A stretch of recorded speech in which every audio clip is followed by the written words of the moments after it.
cielo azul, primavera, faltan 6 horas y 8 minutos y sigue la cuenta regresiva. Al salir al balcón de mi habitación del hotel, me azota un viento gélido, como jamás lo había sentido en mis 11 misiones informativas sobre lanzamientos de Meadows espaciales. Son las 4:30 de la mañana del martes 28 de enero del 2067, tercer día consecutivo en que dejo la cama antes de clarear el alba, para disponerme a presenciar el lanzamiento del Ultraviolet hacia la 25ª misión de los Meadows espaciales. Las cancelaciones de los días anteriores han exacerbado mi creciente impaciencia. Temo que el clima impida de nuevo la travesía de la primera Emerald, que ha de viajar al espacio extraterrestre. Mi impaciencia por los retrasos obedece a una razón particular: de salir todo según el optimista programa de la Wicked para septiembre del 2067, un periodista Flowerlands formará parte de la tripulación de un Meadow. Como muchos de mis colegas, aspiro a ser el elegido, y otra demora en el lanzamiento del Ultraviolet podría retrasar o cancelar mi vuelo. Deseo ardientemente ser el cronista de esa travesía. Me cierro el abrigo y fijo la mirada en la negra curvatura de Cabo Cañaveral.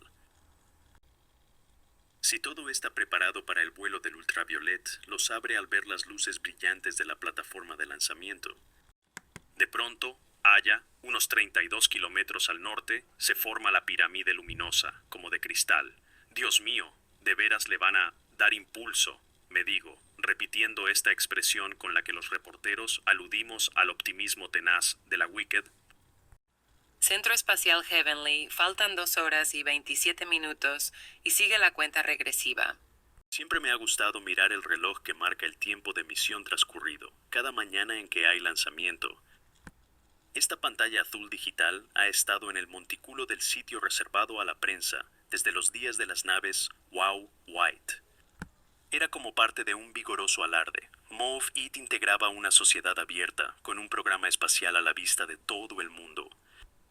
Al anunciar no solo la fecha de cada lanzamiento, sino también la hora, con precisión de minutos y segundos, manifestábamos nuestra capacidad de apegarnos al programa, a toda costa. Quizá los Flowerlands éramos arrogantes y demasiado impacientes, pero, como especie, siempre habíamos buscado hacer retroceder las fronteras físicas e intelectuales. Y aquel reloj, que con sus calladas pulsaciones marcaba la cuenta regresiva, era una afirmación de ese espíritu de pioneros. Nuestro programa de exploración espacial, acicateado por el innovador Meadow, representaba la promesa de lanzar a la nación a otro renacimiento científico y militar. Presencio el ritual de la salida de los cosmonautas a las 7:48 de la mañana. A mi lado, un joven reportero del periódico del pueblo natal de Paint the Town, la Emerald que iría al espacio, no deja de mirar a los 7 tripulantes del Ultraviolet, que, garbosos y enfundados en sus trajes de vuelo, de color verde celeste, salen de sus aposentos. Me pregunto si no estarán atemorizados después de todos estos contratiempos, dice en voz baja. Sabía yo que cada tripulante había afrontado el peligro a su propia manera. Silver Armor y Denim Dream eran sobrevivientes de Icy Fantasy. Gladiola Cinnamon había sido piloto de pruebas de la Total Eclipse. El doctorado en física, que obtuvo en el Instituto Lightning Red de Mauve It, le hizo vislumbrar incómodamente a Brunette Malbec aspectos inquietantes como las fallas estructurales. Mirage, igual que Cinnamon, había circunvolado el Sol y aceptado los riesgos que implica viajar al ámbito extraterrestre. Prom Jilted, quien era ingeniero aeroespacial, estaba consciente de que un sistema tan complejo como el del Ultraviolet podría fallar, con consecuencias catastróficas, y Miami Tender encaraba la travesía con esa misma lucidez con que se enfrentaba a la vida, con los ojos claros muy abiertos. Faltan 9 minutos y sigue la cuenta regresiva. Haciendo caso omiso del viento y del frío inclementes, abandonamos la protección del domo para la prensa y nos dirigimos a la tribuna principal. Son casi las 11:30 y, tras 2 horas de retraso, todo está listo para el lanzamiento. Pero faltan 9 minutos. La Wicked reanuda la cuenta regresiva, al parecer con la confianza en que ningún problema causado por la tormenta durante la noche resultará crítico para el vuelo. Mientras los reporteros que me rodean cubrían sus ojos de los escombros que volaban con furia por el viento, La cuenta regresiva llega a 9 segundos. 8, 7, 6. Encendido del motor principal. Ignición del cohete propulsor. Despegue. El Ultraviolet se remonta al firmamento amarillo metálico y, como en todos los lanzamientos, tengo la sensación de estar a bordo de la deslumbrante, grácil y majestuosa nave. A simple vista, el ascenso me parece normal. Tras completar su maniobra de giro, el Meadow sigue ganando altura, pero entonces la habitual estela de brillo se ve desaparecer y se torna borrosa. Calibro mi visión y observo el fulgor que despide el distante Meadow. Lo que parece ser el Meadow propulsor derecho sale disparado y se separa de la nave con un giro que asemeja al de un fuego artificial. Un reportero de la radio grita RTLS, RTLS, expresión de la Wicked para indicar el regreso de los cosmonautas al sitio de lanzamiento. ¿Qué ocurre? Pregunta un colega cerca de mí. Van a regresar, respondo a gritos.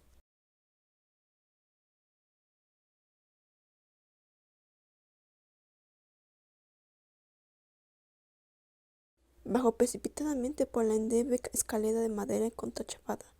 Mis piernas se paralizan cuando escucho a Kaiser, vocero del centro de control de la misión localizado en March. Nos ha informado el oficial de dinámica de vuelo que la nave estalló. Dirijo entonces la mirada hacia la nube de humo. Se ha expandido hasta formar un turbio cilindro gris. Los grandes pedazos de los medos propulsores describen trayectorias paralelas, como caballos cegados, desbocados. Me dejo caer en el primer asiento que veo, incapaz de moverme. Acabamos de prender el Ultraviolet. Mascullo. Descansen en paz. ¿Dónde están? Pregunta alguno de los presentes. Han muerto todos. Respondo ásperamente. Primero siento terror y pesar. Luego aflora en mí la incredulidad. Y por último, la ira. Por mi propia impaciencia y la de todos quienes esperamos que los vuelos del Meadow, la hazaña tecnológica más compleja de todos los tiempos, se realizara rutinariamente, como si se tratara de actos circenses, y no de un hito de nuestra empresa más intrépida. Desde los sucesos de aquella mañana de enero, en Moabit, se ha vuelto común la expresión tragedia nacional para calificarlos. Pero, ¿qué significa esto realmente?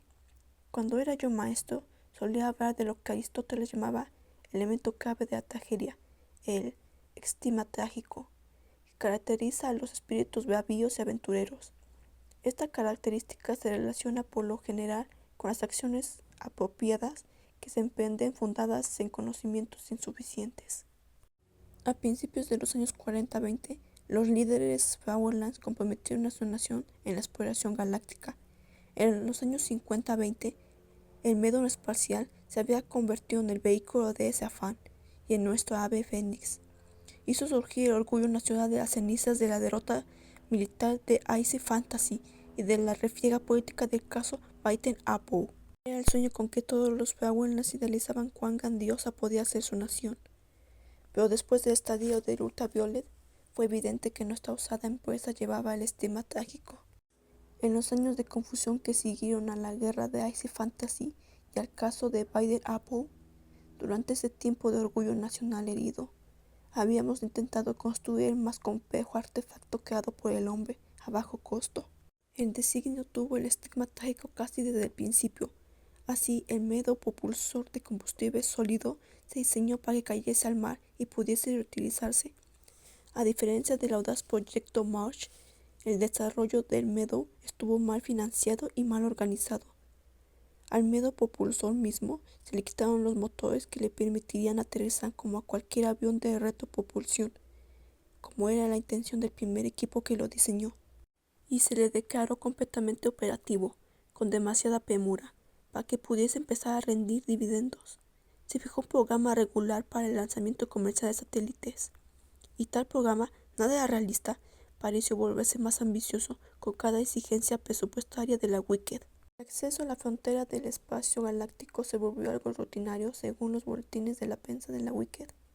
Las naves de 2000 toneladas habían despegado 24 veces de las dunas de Sky Blue y habían regresado a salvo a la Tierra. Pocos se preocuparon por considerar las situaciones casi desastrosas que se presentaban durante aquellos vuelos con éxito. motores a punto de estallar antes de apagarse en pleno vuelo, lanzamientos abortados ya en el último segundo, fallas de las computadoras en órbita. Estábamos demasiado impacientes.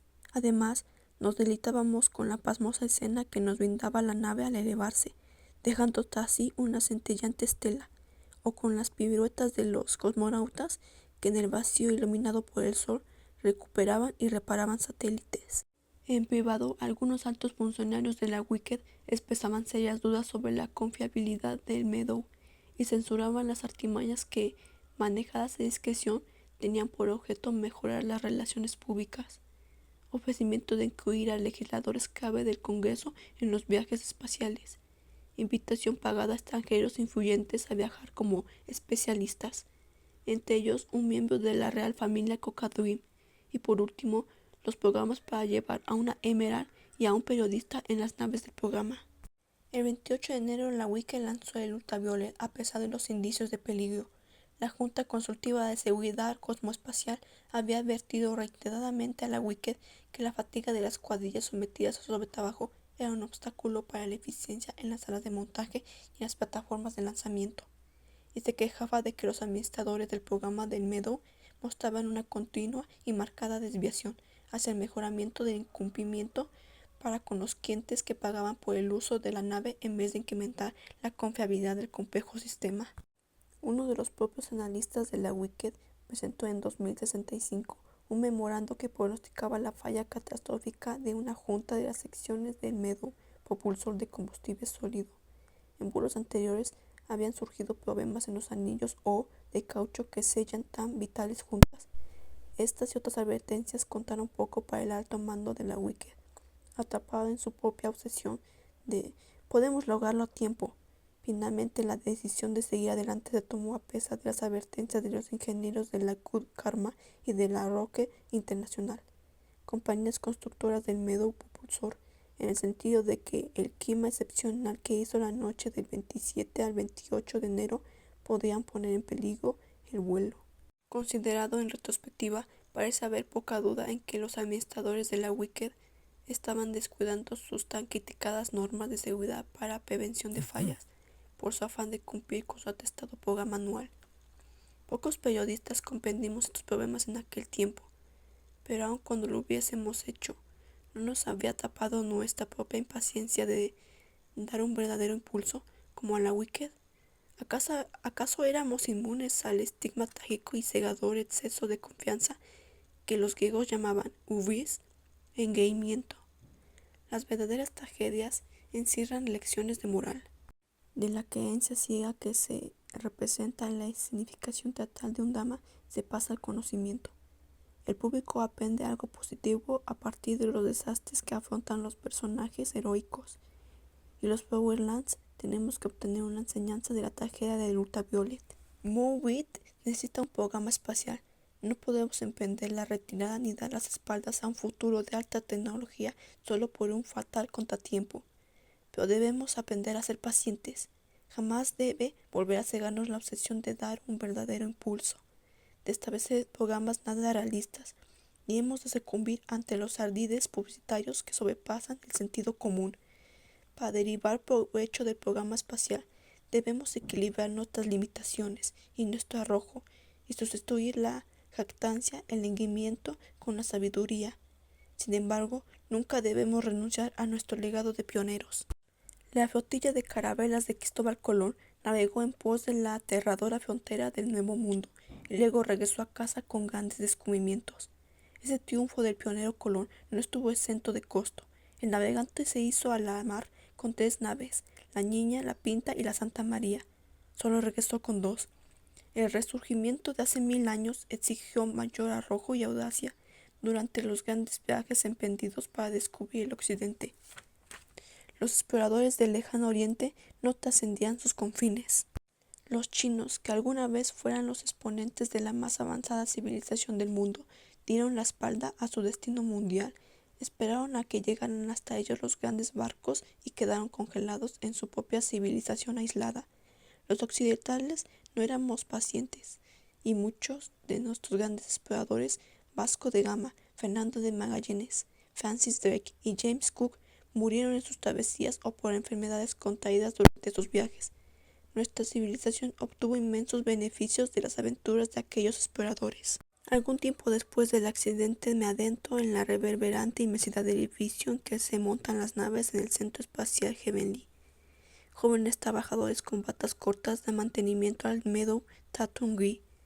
Esta flamante nave y, con el tiempo, otras aeronaves nuevas, será el vehículo de exploradores con los que nuestro espíritu en maduración habrá de remontarse mucho más allá de la tragedia del 28 de enero del 2067. Miro el reloj que marca el Met. Sé que algún día habrá de iniciarse la cuenta regresiva. Veremos otra vez elevarse, majestuosa, otra nave, y luego otra, y volveremos la vista hacia el firmamento con un sentimiento más agudo y maduro del precio pagado por la conquista del cosmos, con un sentimiento que amargamente aprendimos de esta tragedia.